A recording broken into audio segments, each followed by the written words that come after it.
proteger de quê? Né? Então, do que eu vou proteger as estruturas, as pessoas, né?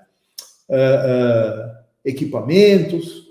Então, eu vou proteger das descargas atmosféricas e, basicamente, das descargas atmosféricas que incidem diretamente na estrutura, né? A norma chama de condição S1, ainda das descargas atmosféricas que incidam próximas à estrutura, a norma denomina S2, das descargas atmosféricas que incidem nas linhas condutoras que adentram essa edificação, S3, e nas proximidades dessas linhas que adentram a edificação, que a norma chama de S4. Então, eu tenho que proteger contra as descargas atmosféricas as edificações, suas proximidades, as linhas e suas proximidades. Até aí, sem muita novidade, a gente espera que todos vocês já tenham visto isso, mas é muito importante a gente situar um universo de proteção, né? Situar esse universo de proteção nos dá uma condição, em se restringindo o risco, fazer uma melhor proteção. Cada vez que eu consigo criar zonas onde o risco é abordado de forma restrita, certamente eu conseguirei fazer com que aqueles nichos de proteção, aqueles locais estejam melhor protegidos. Uma proteção dispersa não é uma proteção eficiente, não é uma proteção eficaz. Tá? Então, seria aqui uma primeira análise, né, relacionada com essa pergunta, então, do que proteger, né? De que proteger. E aí, o que proteger? Né? Então, a norma nos diz o seguinte, né? A norma nos diz assim, que a descarga atmosférica que atinge uma estrutura pode causar danos à própria estrutura e aos seus ocupantes e conteúdos. Então, nós temos que proteger a estrutura, ocupantes e o conteúdo, né? Incluindo falhas dos sistemas internos. Então, conteúdo incluindo instalação elétrica, componentes ligados a essa instalação. Danos e falhas pode se estender também a estruturas vizinhas e podem ainda envolver o ambiente. Então, além de nos preocuparmos com a nossa edificação em questão, a nossa estrutura em questão, o arredor, o entorno, elementos internos, instalação elétrica, equipamentos, determinadas estruturas, determinadas componentes, determinadas edificações podem vir a oferecer dano ao entorno. Por exemplo, se você tem um tanque com armazenamento de combustível, né, ou um líquido inflamável, em ocorrendo um dano, você vai ter uma explosão, por exemplo, você vai ter o arredor ali, as vizinhanças comprometidas. Tá? Nesse caso ainda, você vai ter possível derramamento de líquido no local, com consequente dano para o ambiente. Fumaça, aquecimento além do normal e assim por diante. Tá? Então, o que nós queremos proteger? Nós queremos proteger pessoas, edificações, componentes, instalação. Tá? Isso tudo focando não só o plano, o local a ser protegido, mas também arredor, né, vizinhança e meio ambiente. Então, o nosso foco é esse. Eu agreguei aqui a informação de algumas lives onde o Hélio desenvolveu né, nas lives dele, né, a relação dos danos. Eu acho que não está dando, está pequenininho aqui, não sei se está dando para vocês visualizarem, né? Mas o Hélio colocou, o Pietro melhorou aqui para nós, obrigado. Então ele colocou aqui 3 estudos, né? Então, parte 1 e parte 2 da probabilidade de danos, né, num local, na estrutura, etc. E depois ele mostrou como se determinam as componentes de risco. Nessas lives ficam explicadas, muito bem explicadas, diga-se de passagem, quais seriam, então, as condições de dano que devem ser consideradas e quais os riscos que podem influenciar, né? Riscos devidos à tensão de passo e toque, riscos devido a incêndio e assim por diante, tá? Tanto na estrutura quanto fora da estrutura e assim por diante. Aqueles que tiverem acesso aí às lives, deem uma procurada nessas 3 lives aqui, que vão entender exatamente qual é a estrutura, né, realizada ao se determinar quais são os danos que se deve coibir. Tá? Então, vamos lá. Ainda, no que proteger, né? Então, nós temos lá quais seriam os principais efeitos das descargas atmosféricas sobre uma estrutura. Então, nós temos, né, como principais efeitos as principais características das estruturas relevantes para efeitos das descargas atmosféricas devem incluir. Então, você vai olhar se a tua construção é de madeira, ou de alvenaria, ou concreto, ou estrutura de aço. Por que você vai ver isso? Você vai ver isso principalmente em relação ao que um efeito relacionado a incêndio ou relacionado à quebra com espalhamento de material pode vir a acontecer, né? Espera aí que a minha bateria está fraquinha. Pronto. Depois, vamos analisar o que? A função desse local, né? Se esse local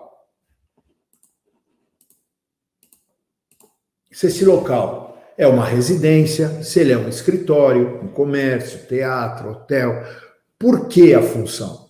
Porque eu preciso saber qual é a rotina desse local, qual é o dia a dia, pessoas passeando, trafegando, caminhando, trabalhando, de que forma essas pessoas estão se portando nesse local, se elas estão a trabalho, se elas estão a lazer, né? Que tipo de condição de tráfego de pessoas eu tenho nesse ambiente, tá? Então, tudo isso é extremamente importante se eu defino pessoas que são plenas da sua condição de locomoção ou se precisam de ajuda para se locomover, né? Então, quais são os tipos de função que pode exercer nessa edificação, nessa estrutura. Depois, os ocupantes e os conteúdos, né? Então, se você vai ter estritamente pessoas, ou se você vai ter pessoas e animais, se você vai ter locais restritos com, por exemplo, pontos onde haja áreas classificadas, né? Ou ainda sistemas elétricos e eletrônicos mais sensíveis, ou mais expostos ou menos expostos, blindados ou não blindados, né? Depois, partindo aí para as linhas, né? Quais são as linhas que efetivamente adentram essa edificação, essa estrutura? Então, se há linhas elétricas, que tipo de linhas que você vai se deparar, se você vai ter tubulação metálica, se não vai ter, que tipo de condição que essas linhas foram encaminhadas, se existe a possibilidade da criação de laços magnéticos que reintroduzam surto nessa instalação, né? Depois ainda, medidas de proteção que já possam ser consideradas como proteção efetiva contra os efeitos das descargas atmosféricas, né? E verificar, né, a dimensão que todas essas condições podem oferecer a esse risco. Ou seja, num eventual incêndio, eu tenho como evacuar todas as pessoas de uma forma segura e num tempo curto, né? Ou ainda, numa eventual ocorrência de descarga atmosférica, como é que vai ser a probabilidade da existência de pânico, né? As pessoas entrando em pânico poderão eventualmente sair correndo e umas pisotearem as outras, e aí não morre por causa do raio, mas morre pisoteado. Quer dizer, tudo isso precisa ser considerado, né? Você precisa ver se a estrutura é uma estrutura, imaginar aqui um exemplo, né? Você tem uma estrutura toda plana, né? Uma edificação toda plana, com portas amplas, com várias portas que dão aí condição de entrada e saída. Então, é muito diferente de você ter, por exemplo, uma estrutura que tenha 2 ou 3 portas, cada porta com escada, essas escadas dando em outras portas que vão abrir para um outro local. Quer dizer, tudo isso é muito importante de ser considerado. Jobson, por que você está falando tudo isso? Bom, primeiro porque está lá na parte 1 e é importante que a gente conheça exatamente o que a gente precisa considerar para montar a nossa proteção contra descargas atmosféricas, né? A reflexão aqui, ela consta do seguinte fator. Não é eu chegar lá, fazer uma análise de risco preenchendo o Tupã, colocando qualquer tipo de valor, tá? E sair fazendo a proteção. Na realidade, a proteção contra a descarga atmosférica, ela deve ir além. Você deve imaginar o entorno, você deve imaginar o ambiente onde as pessoas estão. É claro, eu não estou falando com essa profundidade de detalhes para que seja isso utilizado numa residência de 2x3 com 2 pessoas lá dentro. Não é isso, né? Mas se você pega, por exemplo, um clube, ou se você pega uma indústria, ou se você pega uma estrutura um pouco mais complexa, é exatamente isso que você tem que fazer. Você não pode entrar naquela mesmice ou naquela ser um autômato, né? De pegar a coisa, jogar no famoso modelinho e sair fazendo o negócio. Eu acho que na atualidade não existe ninguém no país que está conseguindo fazer projeto em escala, em alta escala, digamos assim, ou um atrás do outro, projeto como linha de produção, né? Eu acho que não está tão fácil assim fazer projeto. Então, como a gente tem um certo tempo entre um projeto e outro, né, a gente deve incluir, mesmo que tivesse 30 projetos para fazer, ou arruma mais gente, ou melhora aí a tua agenda, porque o projeto ele vai ter que ter um mínimo de tempo dispensado para ele, né? Então, obviamente, isso você vai colocar lá no teu escopo e, consequentemente, no seu preço, no orçamento, mas é exatamente essa a função desta live, te fazer pensar o porquê que essas coisas têm que ser consideradas. Quer dizer, cada projeto tem que ser um filho, né? Cada projeto tem que te fazer sentir-se bem na hora que você termina, na hora que você entrega ele. Ok? Então, vamos lá. Ainda no que proteger. né? Se vocês lembrarem, principalmente os mais experientes na arte da proteção contra descargas atmosféricas, nas versões anteriores da 5419, nós tínhamos uma tabela lá no anexo B, né? A tabela, acho que era B6, se eu não me engano, eu não lembro mais o número da tabela, mas eu acho que era B6. Ela nos dava o nível de proteção comparado, né, com as funções, né, da estrutura ou da edificação. Tá? E essa tabela, ou não é igual, mas uma tabela assim bastante similar, né, veio aqui para a 5419 versão 2015, não para te dar nível de proteção, tá? Mas sim para dizer quais são os possíveis maiores perigos relacionados aos efeitos em determinadas estruturas, em determinadas edificações. Então, eu vou pegar aqui algumas, só para que a gente possa ter noção de quais são as estruturas a serem atreladas a que efeito e, consequentemente, a que risco de dano. Tá?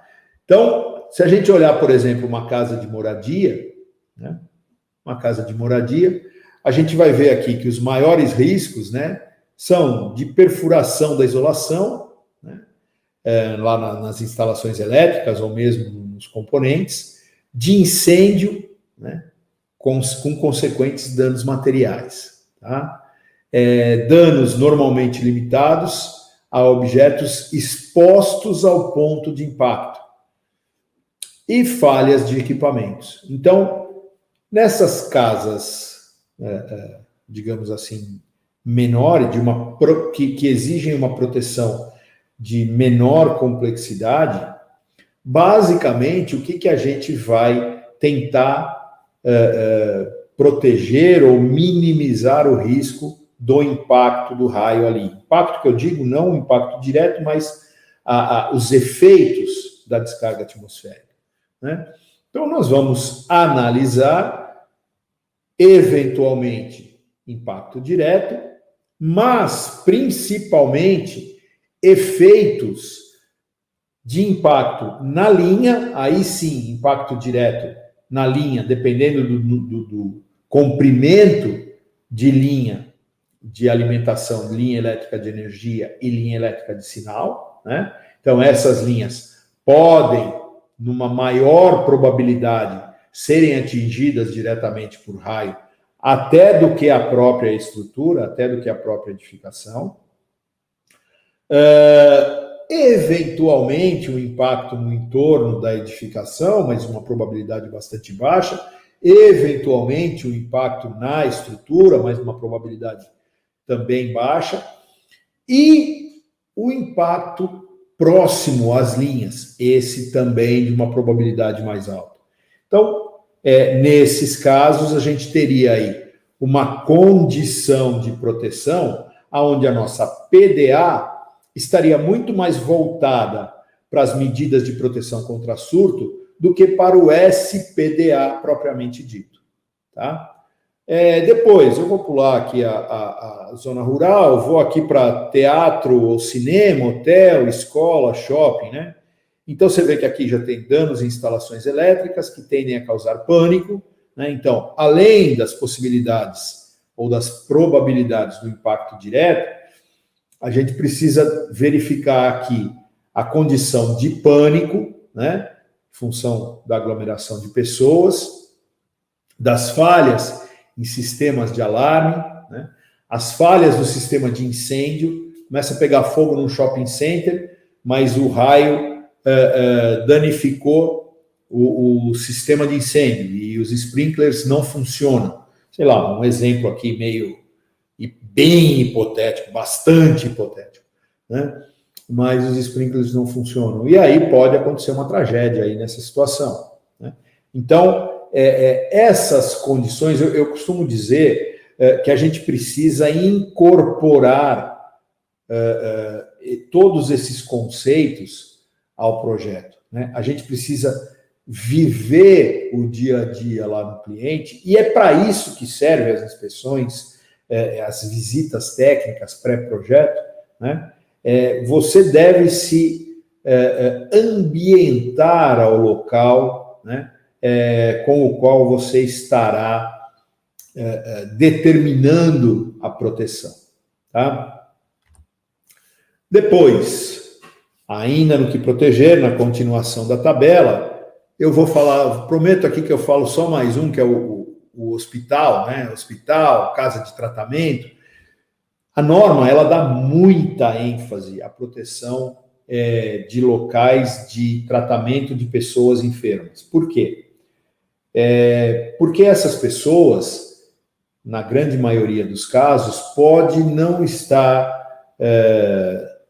com a sua locomoção em situação perfeita, né? Pode não estar apta a ir do ponto A ao ponto B sozinha, de todas as formas, né? Então, física, mentalmente, etc. Então, nesse caso, você precisa criar condições para que os efeitos, tanto diretos quanto indiretos das descargas atmosféricas, atinjam o menos possível esse local. Porque, afinal de contas, um incêndio num hospital, e a gente teve isso o ano passado, por exemplo, né? Se eu não me engano, foi num hospital no Rio de Janeiro, não foi relacionado a raios, mas tivemos isso no hospital no Rio de Janeiro no ano passado.